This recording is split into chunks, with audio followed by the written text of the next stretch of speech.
കുട്ടികൾ എന്തുകൊണ്ട് mobile addict ആവുന്നു?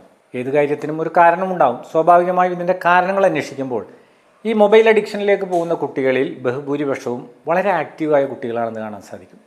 എന്തെങ്കിലും കാര്യങ്ങൾ അവർക്ക് ചെയ്തുകൊണ്ടിരിക്കണം. അവർക്ക് കംഫർട്ടബിളായ ഇഷ്ടപ്പെടുന്ന കാര്യങ്ങൾ ചെയ്യാൻ സാധിച്ചില്ലെങ്കിൽ അതിന് പകരമായി ഇഷ്ടപ്പെടുന്ന കാര്യങ്ങൾ കണ്ടുപിടിച്ച് അവർ ചെയ്യാൻ തുടങ്ങും.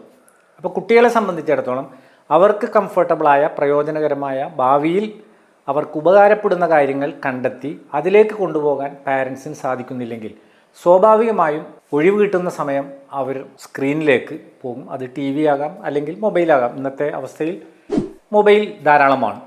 ഇങ്ങനെയാണ് ഈ സ്ക്രീൻ അഡിക്ഷൻ കൂടുതൽ ഇൻറ്റൻസീവായി വരുന്നത്. ഈ സന്ദർഭത്തിൽ നാം മനസ്സിലാക്കേണ്ടത് അവരെ എങ്ങനെ നമുക്ക് എൻഗേജ് ചെയ്യിക്കാം.